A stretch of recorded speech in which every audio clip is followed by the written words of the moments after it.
오늘은 참 포도나무 인생, 참 포도나무 인생 이런 말씀의 제목으로 함께 은혜 나누도록 하겠습니다. 오늘은 9월 첫 주일을 지내고 있습니다. 무더운 여름 언제 끝나나 싶었는데 이제는 가을의 계절로 접어드는 것 같습니다. 얼마 전에 마트를 가서 과일을 사려고 했어요. 여러분들은 어떤 과일 좋아하시나요? 과일을 사려고 마트에 갔는데 이 포도 향기가 확 올라오는 거예요. 그 포도 향기가 얼마나 군침이 도는지요. 참 맛있어 보였습니다. 저는 포도 참 좋아하거든요. 그런데 성경에 보니까 성경에 대표적인 세 종류의 나무가 나오는 것을 보게 됩니다. 성경에 나오는 세 개의 특별한 나무는 포도나무, 또 감람나무, 무화과 나무. 이 세 종류의 나무는 성경에 나오는 대표적인 과실수입니다. 그런데 오늘 본문에 보면 포도나무의 비유가 나오고 있어요. 오늘 9절부터 11절까지 말씀을 읽었지만 1절과 8절 말씀에 예수님께서 말씀하고 계십니다. 오늘 15장 1절 말씀에 또 8절 말씀에 이렇게 말씀하셔요. 앞에 화면 보시고 함께 같이 읽어보겠습니다. 시작! 나는 참 포도나무요 내 아버지는 농부라. 너희가 열매를 많이 맺으면 내 아버지께서 영광을 받으실 것이요 너희는 내 제자가 되리라. 아멘. 할렐루야.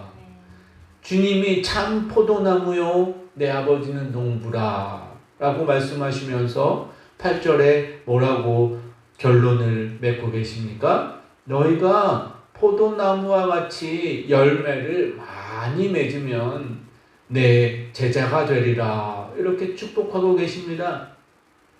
한마디로 정리하면 참 포도나무와 같은 인생을 우리에게 말씀하고 계신 거예요. 우리들의 인생이 열매가 없어서 찍혀 버려지는 인생이 아니라 나의 인생이 열매가 없어서 찍혀 버려지는 인생이 아니라 때를 따라 시절을 따라 열매를 맺으며 사랑의 결실이 되어 더욱 충만하게 되는 은혜를 누리시는 저와 여러분 되시길 간절히 축복합니다. 오늘 본문은 예수님의 말씀이에요. 예수님의 어록입니다.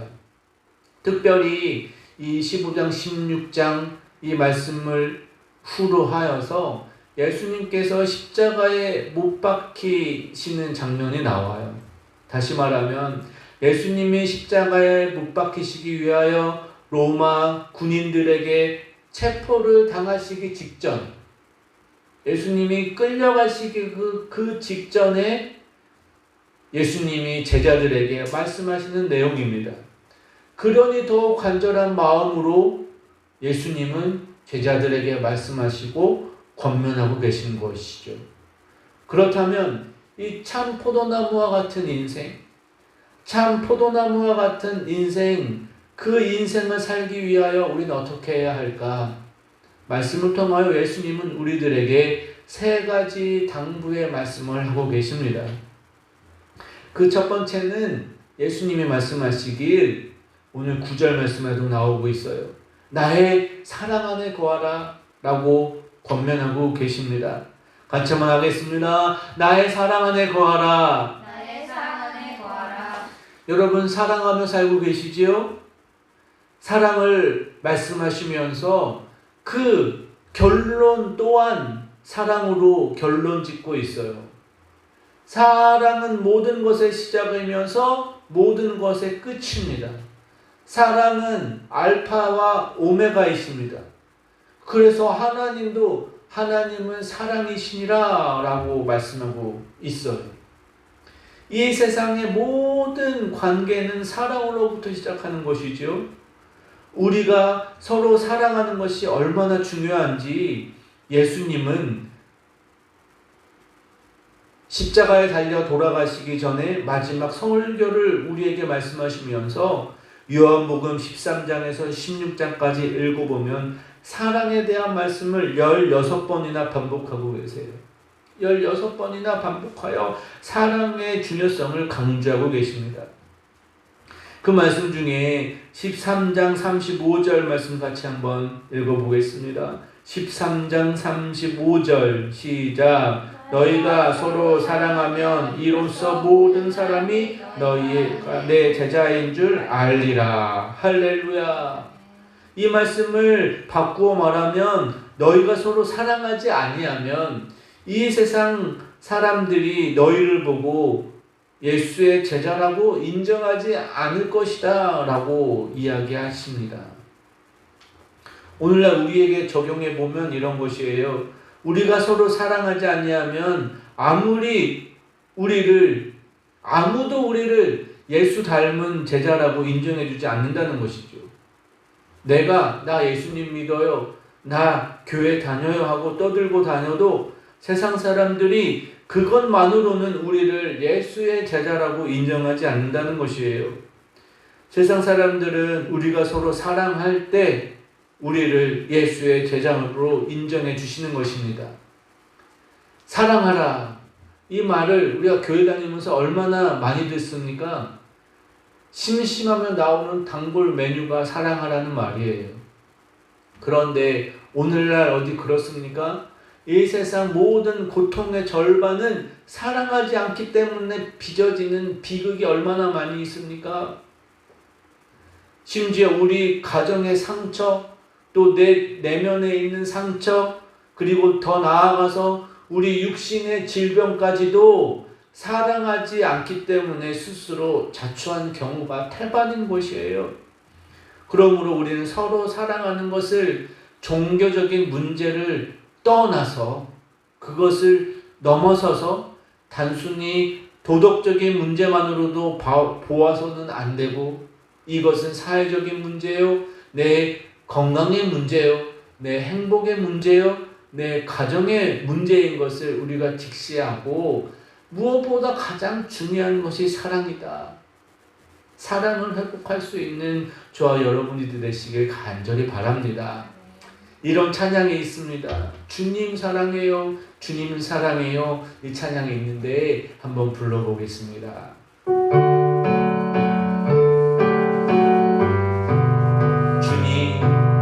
주님 사랑해요,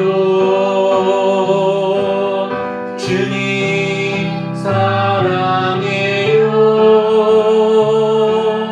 말하지 않아도 표현 다 못해도 주님 사랑해요, 주님 사랑해요, 주님 사랑해요, 주님 사랑해요.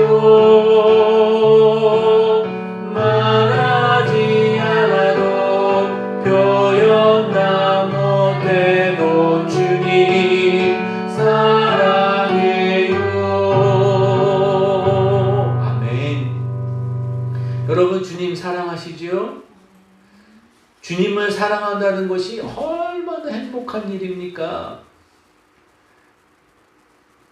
오늘 찬양의 가사처럼 만질 수 없고 들을 수 없고 볼 수도 없는 영이신 하나님이시지만 우리는 주님을 사랑할 수 있는 것이에요. 그렇다면 어떻게 하는 것이 주님을 사랑하는 것인가? 어떻게 하면 정말 하나님을 사랑하며 살아갈 수 있을까? 세상을 사랑하는 것이 아니라 오직 하나님만 사랑하며 살아갈 수 있을까? 예수님 오늘 말씀을 통하여 명쾌하게 그 대답을 들려주고 계십니다. 두 번째예요. 그 대답은 주의 계명을 지키는 자 안에, 내 계명을 지키면 내 사랑 안에 거하리라. 할렐루야. 주의 계명을 지키면 그 사랑 안에 거하게 되는 줄 믿습니다. 같이 한번 하겠습니다. 주님의 계명을 지키라. 주님의 계명을 지키라. 네, 우리가 이 세상 살아갈 때 법을 따라 살아가지 않습니까? 법을 지키면서 살아가요. 그런데 법을 어기면 어떻게 돼요? 법을 어기면 처벌받거나 벌금을 냅니다. 운전을 하고 가다가 신호를 위반하면 벌금을 낼 수밖에 없어요. 그런 것처럼 이 나라 국민으로 살아가기 위해서는 법과 제도를 잘 따르며 살아가는 것이에요. 마찬가지로 믿음의 생활을 영위하며 살아가기 위해서는 주님의 법, 주의 계명을 잘 지키며 살아가야 하는 것이죠. 신명기 5장 10절 말씀에 이렇게 말씀하십니다. 같이 한번 읽어보겠습니다. 나를 사랑하고 내 계명을 지키는 자에게는 천대까지 은혜를 베푸느니라. 한 번 더요. 나를 사랑하고 내 계명을 지키는 자에게는 천대까지 은혜를 베푸시느니라. 할렐루야. 이 말씀은 하나님 여호와께서 이스라엘 백성들에게 출애굽을 하게 하시고 모세를 통하여 십계명을 허락하시면서 이 말씀을 주신 거예요. 이 계명을 잘 지키는 자 내가 너에게 은혜를 베푸시리라. 그래서 우리가 10개의 십계명을 열심히 암송하고 배우지 않았습니까? 그래서 앞자를 5개의 단어로 우리가 암송했던 기억나시지요? 신누이안 부살간도 진탐. 한번 같이 해볼까요? 신누이안 부살간도 진탐. 이게 무슨 주문과 같죠? 기억이 나십니까? 신누이안. 신은 뭡니까? 나 외에는 다른 신을 두지 말라. 우는 뭡니까? 우상 숭배하지 말라. 이는 무엇입니까? 내 이름을 망령되이 일컫지 말라. 안은 무엇입니까? 안식일을 기억하여 거룩히 지키라. 이것은 하나님과 나와의 관계에 대한 법을 말씀하고 계시죠. 그 다음 부는 무엇입니까? 네, 부모님 잘 섬겨라. 살은 살인하지 말라. 간은 간음하지 말라. 도덕질하지 말라. 거짓 증거하지 말라. 내 의세 그것도 탐내지 말라. 이것은 우리 인간과의 수평적인 관계를 통하여 우리가 지켜야 하는 법이에요. 십자가의 법입니다. 하나님과 나와의 관계, 또 나의 이웃과 세상과의 관계를 통하여 우리는 나의 삶을 믿음으로 주의 계명을 지키며 살아갈 때 참 사랑이 내 안에 가득 넘치게 되는 줄 믿습니다. 그런데 그렇게 살아가는 것이 단순하지만은 않아요. 세상에 시험과 유혹이 너무나도 많이 있지 않습니까? 또 우리는 사랑하기보다 서로를 미워하기가 쉬워요. 사랑하며 살기도 부족한 시간인데 말이죠. 내가 너무 기세등등하여서 타인을 이해하고 타인을 돌아볼 줄 모르는 거예요. 더 심각한 문제는 하나님을 내 안에 모실 만한 공간이 없어요. 내 안에 하나님을 모실 만한 공간이 없어요. 내 안에 내가 너무나 많아요. 육체의 정욕, 안목의 정욕, 이상의 자랑으로 가득한 거예요. 내 마음속에. 세상 냄새가 너무 풀풀 나는 거예요. 세상 냄새가 너무 풀풀 납니다. 그래서 결국 배신하고 배반하게 되고 돌이킬 수 없는 실수와 거짓말로 내 인생이 물들어 버리는 것이지요. 성경에 보면 예수님의 12제자가 나옵니다. 예수님의 12제자 중에 가룟 유다가 나오는데 가룟 유다가 어떤 사람입니까? 예수님을 팔아버린 사람입니다. 누가복음 22장 2절 3절 말씀에 이렇게 나옵니다. 같이 한번 읽어보겠습니다. 누가복음 22장 2절 3절입니다. 시작. 대제사장들과 서기관들이 예수를 무슨 강도로 죽일까 궁리하니 이는 그들이 백성을 두려워함이더라. 열 중에 하나인 가룟이라 부르는 유다에게 사단이 들어가니. 12명의 제자들 중에 가룟 유다에게 사단이 들어가 버린 거예요. 신실한 예수님의 제자 12제자들에게도 유혹과 시험이 있었던 것이지요.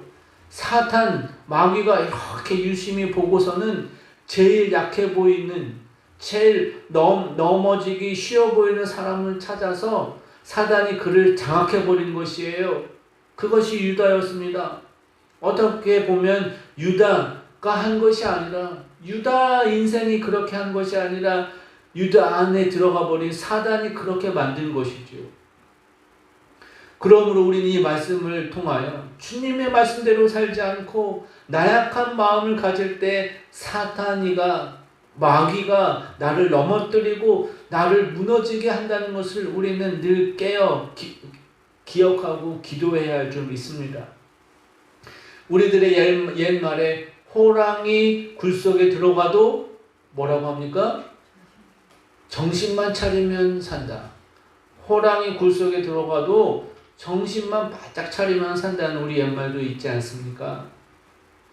이 우리가 살아가는 힘겨운, 어렵고 고단한 코로나19의 시대, 우리는 더욱 주님의 계명을 지켜서 하나님 안에, 그 사랑 안에 온전한 여러분 되시길 주의 이름으로 간절히 축복합니다. 세 번째로 주님은 우리에게 말씀하시길 기쁨이 충만한 사람이 되라 말씀하세요. 기쁨이 충만하게 되리라 우리에게 축복하고 계십니다. 같이 한번 하겠습니다. 기쁨이 충만하게 되리라. 기쁨이 충만하게 되리라. 기쁨이 충만하게 되리라. 오늘 말씀 11절에 기록하고 있지 않습니까? 오늘 11절에 내가 이것을 너희에게 이르면 내 기쁨이 너희 안에 있어 너의 기쁨을 충만하게 하려 함이라. 할렐루야. 기쁨이 그냥 기쁨이 아니라 충만한 기쁨이에요. 가득한 기쁨입니다. 참 포도나무의 인생은 참 기뻐하는 인생이라고 오늘 말씀은 우리에게 전해주고 계세요. 여러분, 이 기쁨은 하나님이 창조하신 기쁨입니다. 성경의 창세기 1장 말씀에 보면 1장 4절에 또 1장 31절에 이렇게 기록하고 있습니다. 같이 한번 읽어보겠습니다. 시작. 하나님이 보시기에 좋았더라. 하나님이 빛과 어둠을 나누사. 31절 하나님이 지으신 그 모든 것이 보시기에 심히 좋았더라. 할렐루야. 창조자 하나님께서 천지를 창조하시면서 빛을 보시며 보시기에 좋았더라 말씀하시고, 또 31절에도 하나님이 지으신 그 모든 것을 보시니 보시기에 심히 좋았더라. 보시기에 심히 좋았더라. 여호와 창조자 하나님께서 세상을 다 만드시고 당신께서 그것을 보아하니 너무나 심히 좋았다고 말씀하고 계세요. 이 좋았다라는 말을 히브리어로 토브라고 말합니다. 좋았다, 토브의 뜻은 즐거움, 기쁨, 선한 상태를 말하고 있는 것이에요. 하나님께서 세상을 창조하시면서 기쁘고 즐겁고 선한 마음이 가득하셨던 것이죠. 그리고 마지막 엿새째는 사람을 창조하신 후에 그 기쁨이 완전 최고조가 되는 것이에요. 기쁨의 클라이막스. 그래서 처음엔 그냥 좋았는데 나중에는 기쁨이 너무 넘치니 힘이 좋았더라. 참 좋았다. 힘이 좋았다. 그 기쁨이 넘침을 말씀하고 있습니다. 창조주 하나님이 천지를 창조하시고 강렬하게 기뻐하셨던 것이에요. 하나님 우리를 향하여 또한 강렬히 기뻐하고 계시는 줄 믿습니다. 할렐루야. 하나님이 여러분을 보시고 하나님이 나의 모습을 보시고 심히 기뻐하시는 거예요. 그러므로 우리의 삶 또한 하나님의 기쁨이 되기 위하여 우리는 살아가야 되는 줄 믿습니다. 하나님의 기쁨이 되기 위하여 하나님께 영광 돌리기 위하여 나의 삶을 창조하시고 지금까지 만드신 그 은혜가 있음을 기억해야 할 것입니다. 우리는 하나님의 성품을 닮은 존재이기에 항상 기뻐하며 웃는 모습을 잃지 않고 살아가게 되는 것이지요. 예수 그리스도는 그 마음을 가지고 십자가에 달려 돌아가시기 전 제자들에게 참 포도나무의 인생을 말씀하고 있는 것이지요. 말씀의 결론입니다. 참 포도나무의 인생을 살아가는 비결을 3가지를 말씀드렸어요. 첫 번째는 서로 사랑하는 것입니다.